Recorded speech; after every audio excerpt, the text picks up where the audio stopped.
Some of the best true crime sagas, they start small.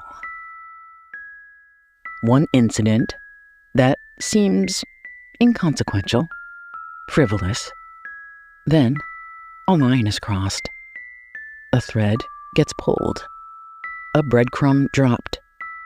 And those little pieces, these seemingly isolated incidents, they add up to a much bigger mystery. Like tonight's story, about a break-in that happened in a wealthy neighborhood in Southern California. A burglary that would turn out to be one link in a very long chain. A chain that would drag its victim and authorities down into a bizarre underworld few of us ever see or hear anything about. Tonight's story is a tale of theft, fraud, accusations of conspiracy and blackmail, and the impetus for all of this, the catalyst for all of this conflict, it wasn't a person. It was a purse. To some, it's much more than a purse. It's a precious object. The holy grail of handbags. The Birkin. So how did the theft of one woman's purse uncover a multi-million-dollar cross-continental crime spree? Find out in tonight's episode of Dead Sleep, True Crime for Bedtime. I'm Nancy Miller, and if you're new to the show, Dead Sleep is a podcast with real-life mysteries told more mindfully. True crime stories you may not have heard before. Or if you have, maybe you haven't heard them quite like this. This is a weird little niche podcast made for people like me. Kindred souls who like to fall asleep to true crime, but want a true crime show that doesn't scar their subconscious. Dead Sleep stories are gripping, never graphic. Suspenseful, yet soothing. And most important, Dead Sleep is 100% listener-supported and ad-free, which means you can rest easy, knowing you will not be blasted awake by a bunch of poorly mixed, cheaply made, really loud, pre-programmed ads that always seem to jolt you awake the second you're about to fall asleep. Before we settle in for the night, I want to say a quick and heartfelt thank you to everyone who supports this show. And your support ensures its success. So if you want to support the show, you can subscribe for around $5 a month on Apple Podcasts, Spotify, and Patreon. We spent 2 previous episodes talking serial killers in Paris. So tonight's story is a little lighter, but no less fascinating. It's also a little longer, because for me, Sunday nights are the hardest nights to fall asleep. If you're like me, and you have a hard time sleeping on Sunday nights, this episode is what you might call slow crime, embellished with a lot of details to fatigue your mind and lull you to sleep. So let's get ready to settle in for the night. Close our eyes as we leave behind all of the chaos and consternation of the day and head to the California coastline, to the coastal bluffs of the Pacific Palisades, where, for the right price, you can stand on a lush green cliff with a vast 180-degree view of the Pacific Ocean. That word, Palisades, it refers to a specific rock formation, a tall, hard, sharp edge of cliffs, so steep you wonder Who would buy a house right on that edge? To live there is a precarious kind of paradise. One that appears, at least for those of us who are looking at the Palisades from a distance, like Eden on the edge of danger. And like just about everywhere in Los Angeles, the Palisades are a study of contrasts, of opposites attracting, or at least coexisting together. Nestled away in the Pacific Palisades is an unspoiled garden with a pristine white temple called the Self-Realization Fellowship, founded by Paramahansa Yogananda, one of the most influential Indian gurus to live in the US. Yogananda was a yogi who popularized meditation and yoga in the early 20th century. He was a legend who heavily influenced the lives of other legends, including the Beatles and Steve Jobs. Apparently, when Steve Jobs died, he had a posthumous request that copies of Yogananda's autobiography, called Autobiography of a Yogi, be handed out to everyone who attended Steve Jobs' funeral. This temple exists to this day to promote a life of simplicity, of humility, and a rejection of material wealth. But those were not the beliefs shared by many of the denizens of the Palisades, where the starter home is a price of over $3 million. Nor were those simple desires shared by the mysterious men who smashed into one of those fine houses in the Palisades. Two thieves who came to ransack a different kind of shrine. Technically, it was a walk-in closet. But in spiritual terms, for those who worship fashion, this was a sanctuary, one that housed the Holy Trinity of French brands: Chanel, Louis Vuitton, and perhaps the most hallowed of them all, the House of Hermes. On that day, sometime in the spring of 2023, when the two men broke into the mansion of a woman we'll call Emma. Thankfully, Emma wasn't home at the time. She was in Europe with her husband. But apparently, the men were captured on a security camera. She would later describe the men to a reporter from the Los Angeles Times. I'll link to the story in the show notes. It's excellent. Anyway, she told the reporter that these men didn't look like burglars. They were more like trained assassins. It was as if they knew exactly where to go.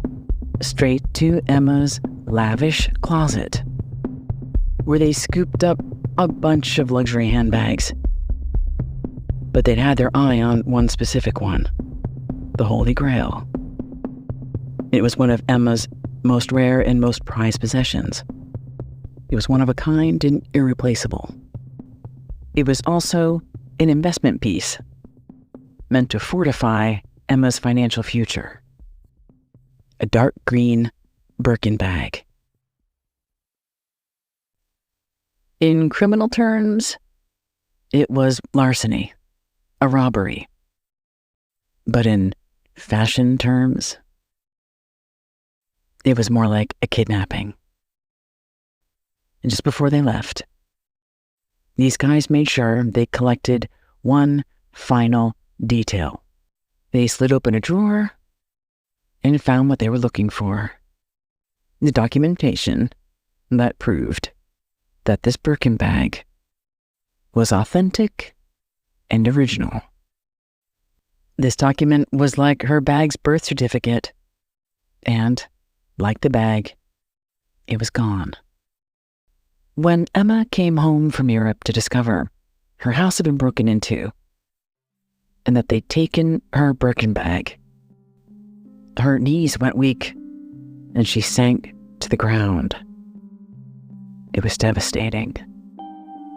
Her Birkin was somewhere out there, probably shoved inside some grimy garbage bag and squished in the bottom of someone's trunk into the sticky hands of some black market dealer on its way to somewhere, who knew where. What was she supposed to do?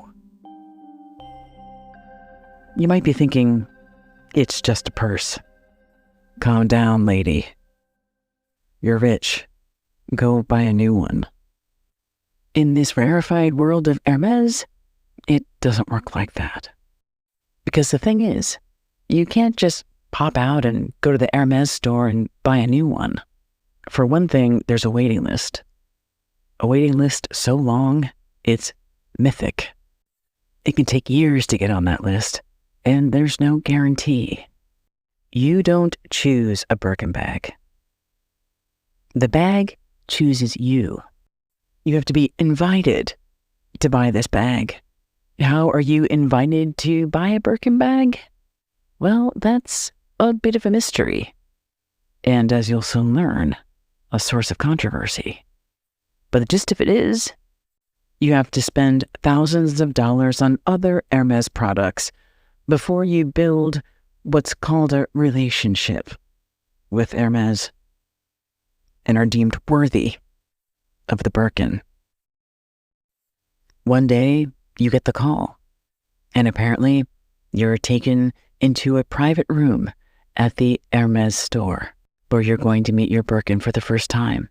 It's like a strange, high-end adoption, and Birkin bags are kind of like babies. They're precious, they're soft, they're so beautiful. And when you have one, you protect it with your life. At least you were supposed to. But Emma, she'd gone to Europe and left her Birkin all alone, and now she was paying the price. And it was a steep price. In 2021, the luxury handbag market was valued at around $23 billion. By 2029, market research suggests that the market for luxury bags will nearly double, roughly $42 billion, with a compound annual growth rate of around 7%. What does that mean? It means these fancy handbags are a rare commodity. Most of what we buy in life decreases in value over time, but this Birkin is expected to increase by a lot. The reason why is partly because it's so hard to get, but it's also about how a Birkin is made. Birkin bags are made at the iconic House of Hermes in France, and each Birkin bag is handmade. A small group of artisans come to work each day, say for an 8-hour day, and they work on one bag for an entire week, at least. Hand sewing, hand stitching, with hardware and leather that references the beginning of Hermes way back in the 1830s, when they were known for making saddles for horses. In the high fashion world, there are several bags named after famous women. At Hermes, there's the Kelly bag. It was designed in the 1930s, but named after Grace Kelly in the 1950s, when the oversized trapezoidal handbag was big enough to actually hold things, as well as big enough to hide Grace Kelly's pregnancy from the paparazzi. So the Kelly bag, it's worth a lot. But the Birkin bag is the most valuable bag and the most sought after.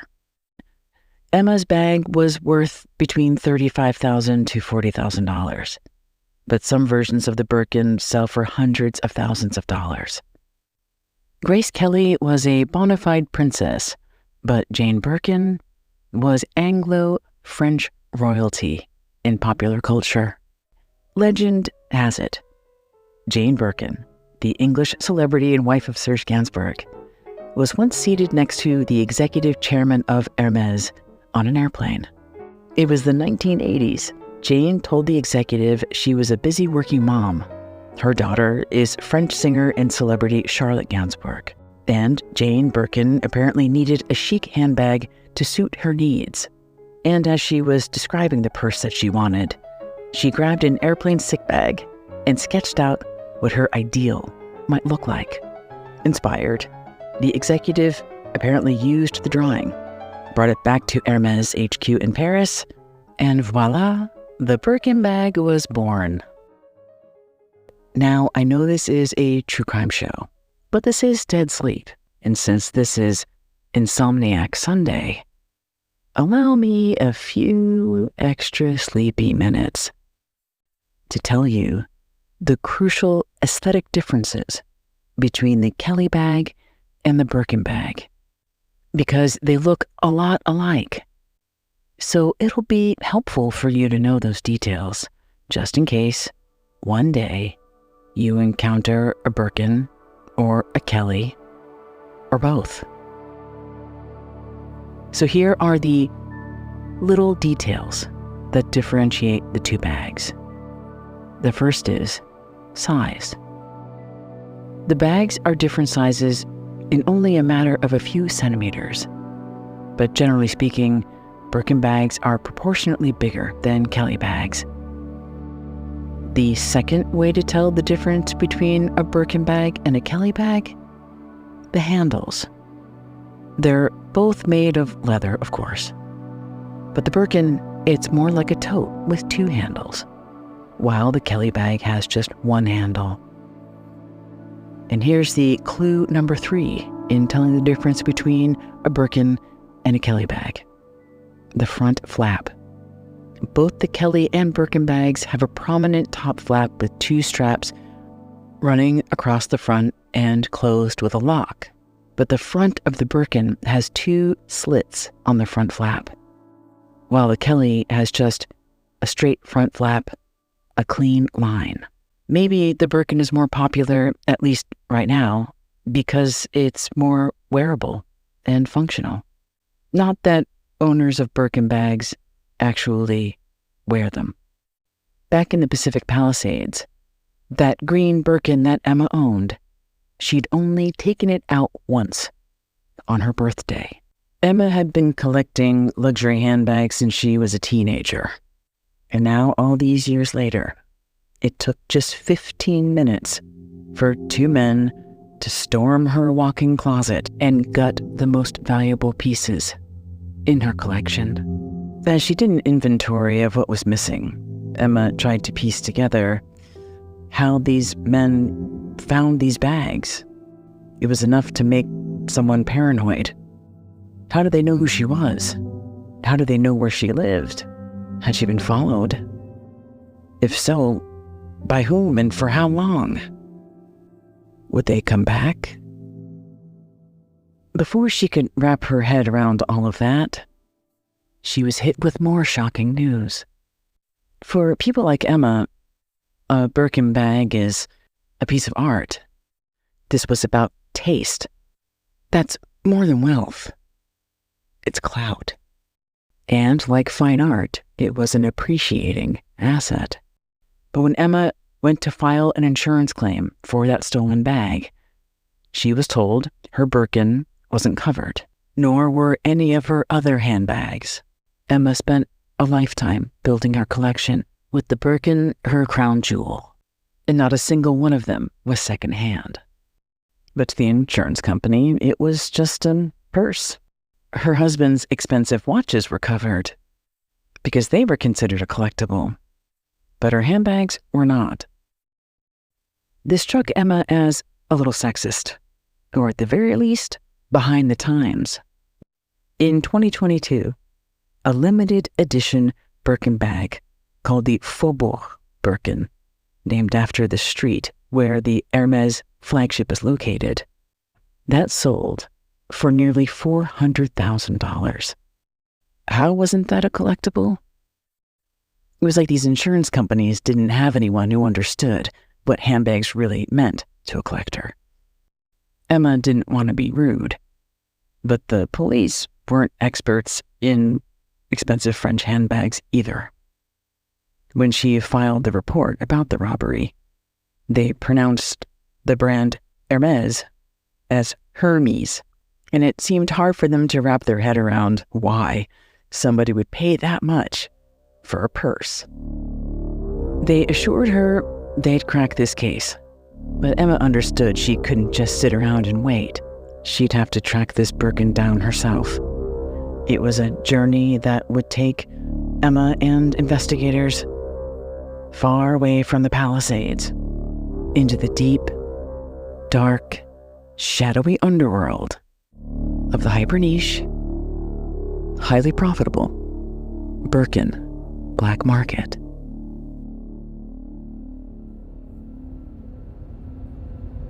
A typical flight from Santiago, Chile to Los Angeles takes a little less than 12 hours. The cost for the cheapest direct round-trip flight is just under $1,000.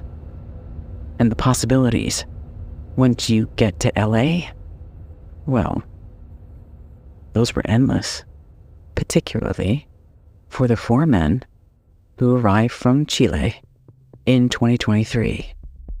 When they arrived, they appeared to be clueless tourists, but secretly, they were expert thieves, engaging in a criminal enterprise that authorities call burglary tourism. The tourist visas these men had were strategic. When someone arrives into the US on a tourist visa, there's no background check, which is perfectly fine 99% of the time. But in this case, a background check might have tipped authorities off that these guys were seasoned professionals, experienced thieves in their home country. So the men made their way through security and customs without incident. Not long after, the men secured a white Infiniti luxury SUV. And they drove that SUV to take in the local attractions. What they wanted to see were houses, mansions they could break into.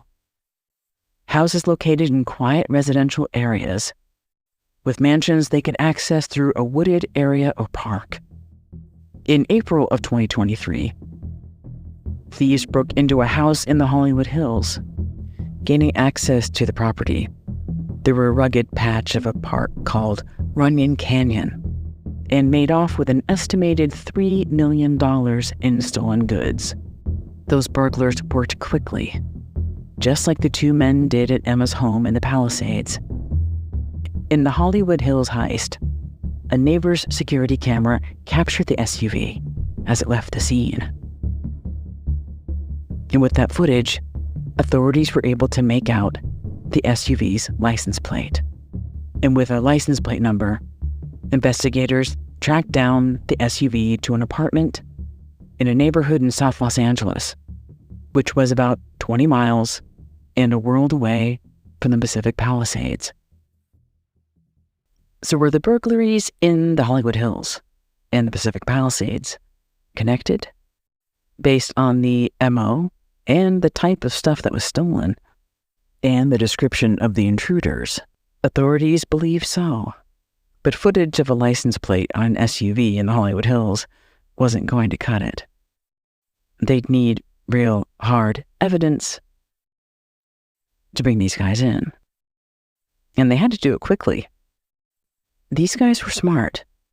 The tourist visa lasts 3 months, which meant if things got hot, these criminals could leave the country at any time within those 3 months, head back to South America, and disappear forever. Once they found the apartment where these men were staying, they did something unexpected. Instead of making a ruckus and initiating a bust, the case was turned over to a special task force made up of investigators from the LAPD and the FBI. This task force had been tracking international burglary tourism for years, and they knew the best way to catch these guys was to nab them in the act. The task force arranged to have a GPS tracker discreetly and secretly attached attached to the Chilean's vehicle. And then they waited, staking out that vehicle, ready to track its every move. And soon enough, they were on the move. The SUV with the 4 Chilean tourists inside headed out, jumping on the 405 freeway, making their way from South Los Angeles all the way to Orange County, about an hour and a half by car from LA. Behind them were the investigators, tailing the SUV from an unmarked car. Once in Orange County, the authorities watched as the men in the SUV made a few stops. The investigators watched as the men broke into 2 residences in the expensive areas of Orange County. Then, as the men hit up the 3rd home, the task force called in the Orange County Police and the California Highway Patrol. This was going to be big. As authorities rushed the SUV, they apprehended the suspects. It seemed like a done deal until one of the men somehow managed to flee the scene. But he didn't make it very far. For a career criminal, he kind of made a boneheaded move. He was found an hour later, back at that apartment in South Los Angeles. When the task force searched the house, investigators found much more than they expected. A trove of what appeared to be stolen luxury goods. Christian Dior, Gucci, Louis Vuitton. And somewhere in there had to be a Birkin. With any luck, a dark green Birkin. Emma's Birkin. But as they searched through the stuff, there appeared to be no handbags with the signature Hermes stamp. Had they gotten there too late? Authorities were stumped because these burglaries seemed to be connected. Then they got a hold of one of the men's phones, and on his phone, there was image after image of handbags. It was a strange juxtaposition. These precious, rare, jewel-toned purses, like exotic birds in captivity, perched upright, precariously, on a kitchen counter of a run-down apartment. The good news was, they found the Birkins. Later, when they went over to Emma's house and showed her images of the Hermes, she got her hopes up. Yes, those pictures appeared to be of her Birkin. Then came the bad news. All they had were those photos. They hadn't found the actual bag because her Birkin had already moved on to the next link in the chain.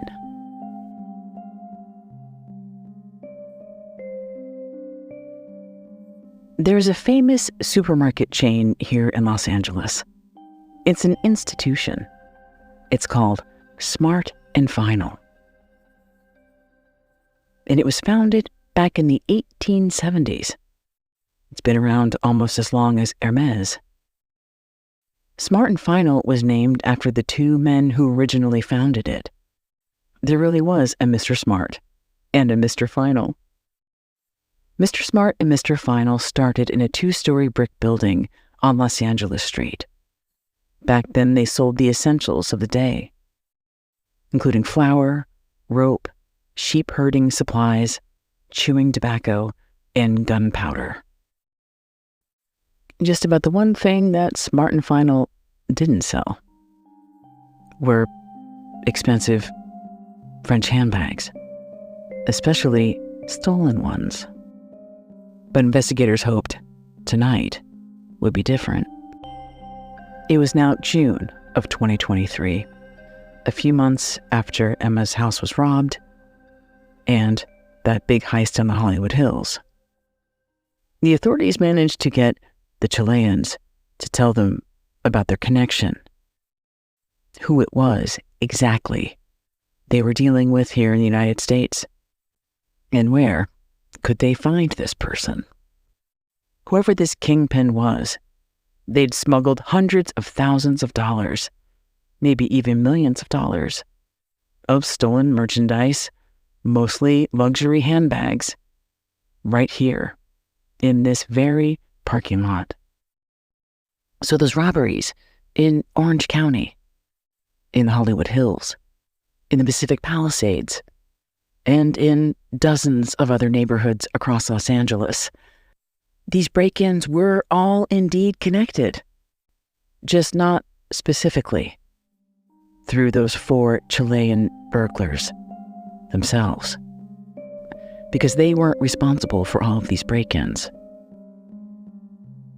The connection was in this parking lot, the human hub for all of these high-end handbags, and the ringleader who would decide where these handbags would end up next.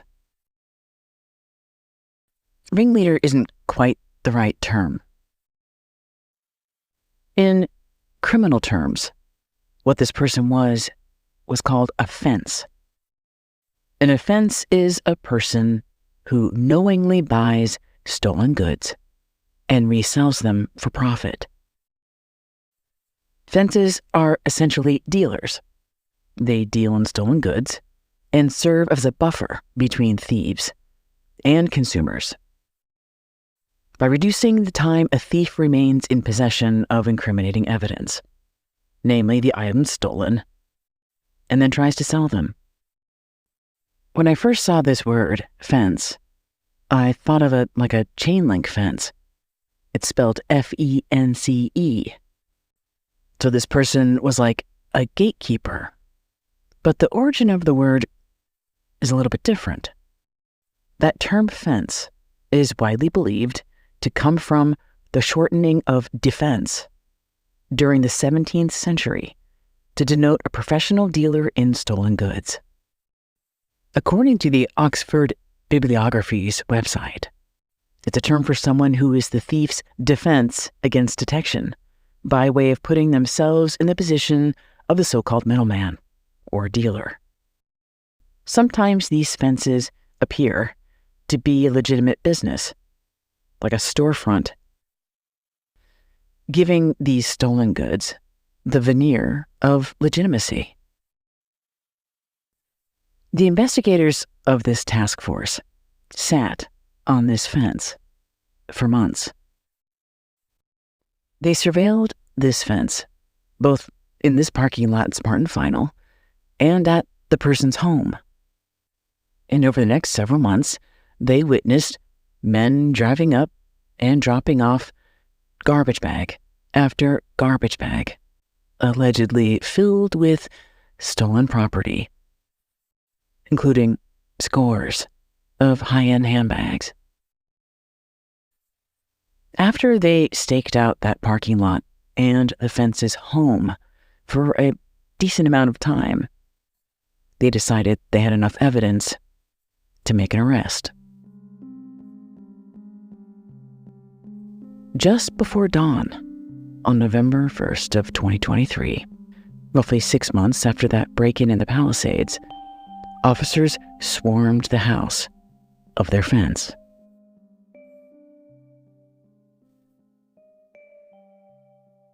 This house was located in Granada Hills. Granada Hills is located in San Fernando Valley.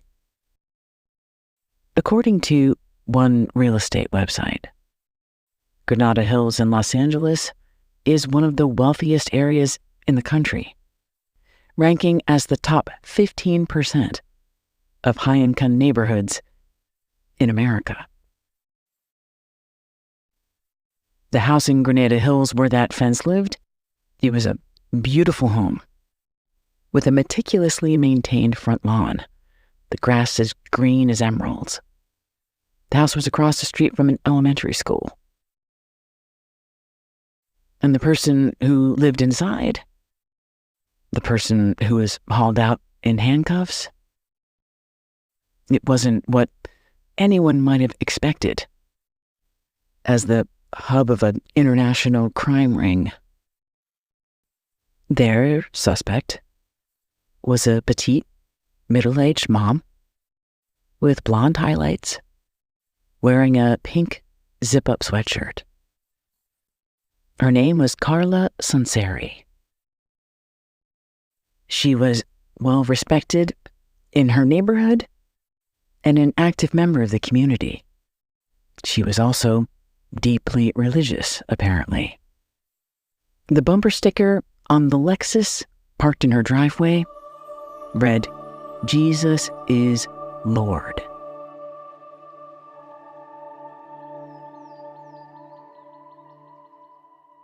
Carla told authorities she cleaned houses for a living and estimated her income was just over $1,000 a month. Investigators didn't believe that, not for 1 minute. And when she was arrested and arraigned in court, the judge didn't buy it either. Because what they found in Carla's possession were 46 designer purses, including 16 with the Hermes label, and over $100,000 in cash. Authorities also found a storage locker that Carla rented. And in that storage locker, they found more cash, close to $200,000. But the real twist came when they discovered what was next to that cash. In that very same storage locker was a dark navy blue uniform.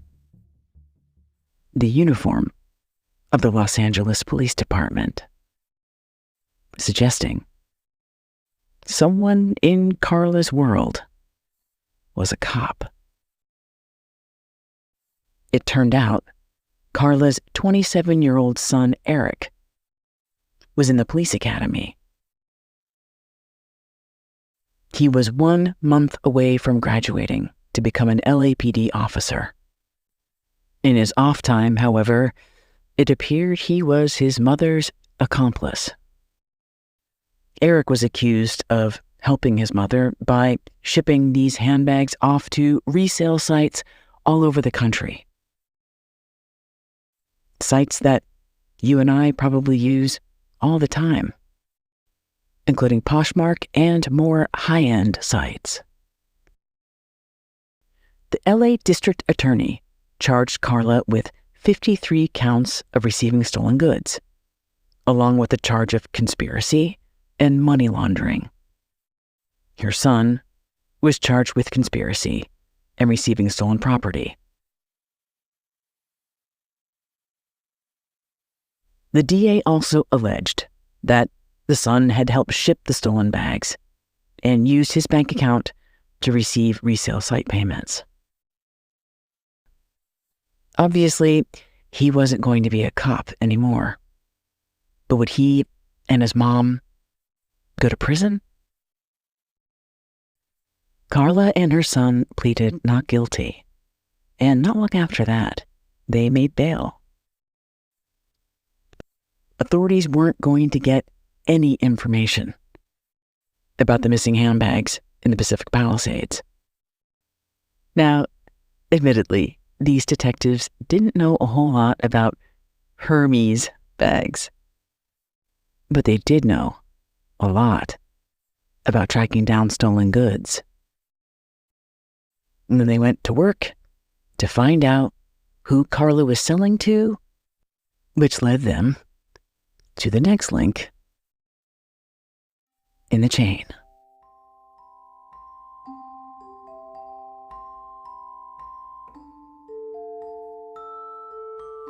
Now, let's recap.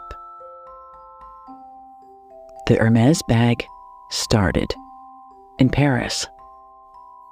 Then, the bag made its way into the hands of Emma from the Palisades.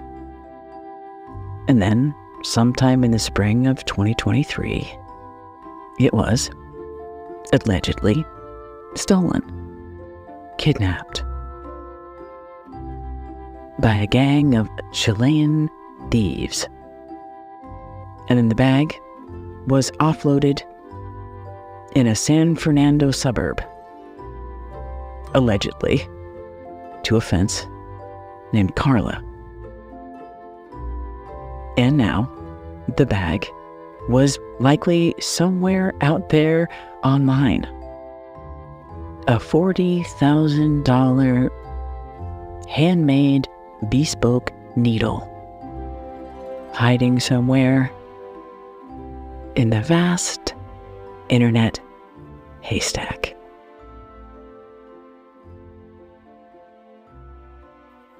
Emma had never bought a used bag before, but from the outside, this whole system, it was outrageous. They were ripping off people at both ends. Of someone like Emma investing in the bag, having it stolen, then having it resold and resold and resold until it popped up somewhere on a website where a person on that side was scammed into believing this was a legitimate handbag that was acquired by ethical means. Because even on these resale sites, the Birkins were expensive. Many listed for $25,000. And the luxury resale industry was booming. It was huge. How were they ever going to find out where her bag was? Not long after Carla and her son were arrested, police gained access to all of her digital files, her phone, her computer. And while gathering evidence on the hundreds of bags that Carla had allegedly resold over the years, they found a lead. Carla had been doing business with a website based in Dallas called Redeluxe. Investigators wondered if Emma might go through that website, Redeluxe, and see if her bag was there. It had been several months since her bag was stolen, but who knew? Maybe she'd get lucky. Again, this whole resale world was new to Emma, but she was determined to find her Birkin. It was almost like looking for a lost puppy online. She scoured each page of that website, studying each bag, hoping, likely, that she could recognize her Birkin. She searched and clicked, searched and clicked. And then, finally, she got to page 5. And there it was. No. Was that her Birkin?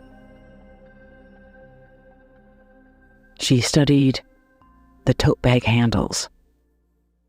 That signature Birkin flap, you remember, with those 2 carved slits in front. The bag stood upright, like every authentic Birkin should. And then there was the imperfections of the leather. And it was the beauty of those imperfections that let you know that it was an original Birkin bag. The fake ones, they look too perfect. And I imagine when you pay thousands and thousands and thousands of dollars for your own Birkin bag, you know its flaws.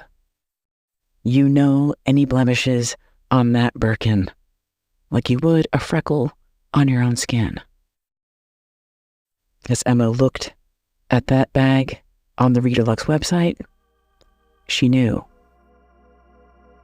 that was her Birkin. It was time to bring that baby home. Amazing grace, that saved a wretch like me. I was lost, but now I'm found. Was blind, but now I see. For Georgia and Hunter Swain, the Dallas-based couple and co-founder of Redilux, starting their luxury handbag website wasn't a business. It was a calling, with God as their CEO. Hunter was once a pastor, so this whole luxury goods website, the foundation of it was built on integrity. They promised their customers an ethical, authentic experience. And this whole dust-up happening in California, this was bad for business. According to documents, the people at Redilux had paid Carla over $100,000 for handbags that she'd sold them. And they weren't in any criminal trouble. They swore they had no idea that these bags were stolen. And to be fair, those handbags came in Hermes boxes, and those bags came with the documents that proved they were authentic. Maybe they were a little naive in not questioning how one person had access to so many rare, impossible-to-get handbags. But again, whatever the case, they weren't in any legal or criminal trouble. But authorities did want to get Emma's Birkin bag back. And their response wasn't quite as charitable as one might have hoped. Georgia and Hunter told the police that they'd be willing to get Emma's bag back to Emma if she was willing to pay what they paid for it. That was $19,000. Emma, however, rejected this offer. It seemed outrageous that Emma, the woman who had originally bought the bag, valued at $35,000 to $40,000, would have to rebuy the bag that had been stolen from her at $19,000. So she turned down their offer.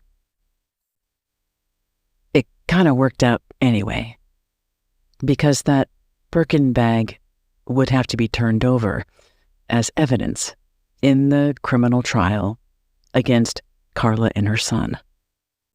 So the Redilux people sent the bag back to authorities.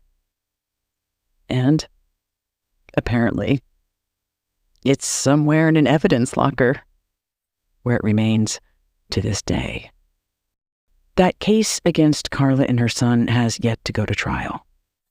And until it does, that Birkin is LAPD property.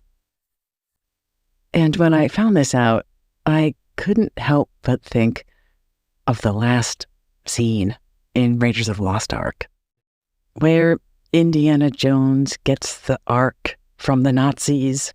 The U.S. government takes the Ark of the Covenant back, only for it to be stored in a basement somewhere with countless other crates that look exactly like it.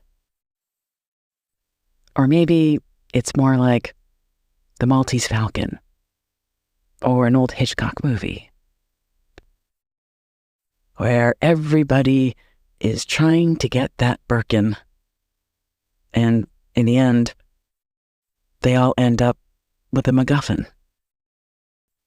Though in a lot of those old movies, the MacGuffin is the mystery inside the briefcase, not the bag itself. As the dust settles on this case, there's actually all new trouble. For Hermes, In March of this year, 2 Hermès customers based in San Francisco filed a complaint against the French company. The proposed class action lawsuit accuses Hermès of engaging in an illegal practice called tying. And what that means is, in this case, that they're accusing Hermès of offering the Birkin as bait. They lure the promise of a Birkin over a potential customer, and then that leads to that customer having to buy a bunch of other ancillary products. That's other bags, shoes, sunglasses, scarves, until they're considered qualified to purchase a Birkin. And according to this complaint, this Birkin bait tricks consumers into thinking that they're going to get a Birkin if they spend enough money. They say this opportunity, however, doesn't always happen, and they feel, basically, like they've been bait and switched. I don't know if this lawsuit will move forward, but it is an interesting thing to think about. This idea of having to spend money on things you don't necessarily want, so you can be promised the possibility of maybe being invited to buy the bag you do want. I would say I don't know who would do that, but I've learned over the years that really rich people spend their money on wild things. And if you want an example of that, listen to the episode in the podcast called Drop by Drop. At least for now, it's unlikely that Hermès business practices are going to change, or that the demand for these Birkin bags will diminish. But there is one person in all of this who has changed, and that's Emma herself. In the Los Angeles Times article, Emma is described as showing up for a meeting. And when she shows up for that meeting, she's carrying a new bag. And the bag isn't a new Birkin or anything else by Hermès or Chanel or Louis Vuitton or anyone else. The bag is a plain canvas tote bag, one you use for grocery shopping, and one that any one of us could buy for $5. And you know what? That is perfectly fine with Emma. After all of this, she says she has a completely different perspective.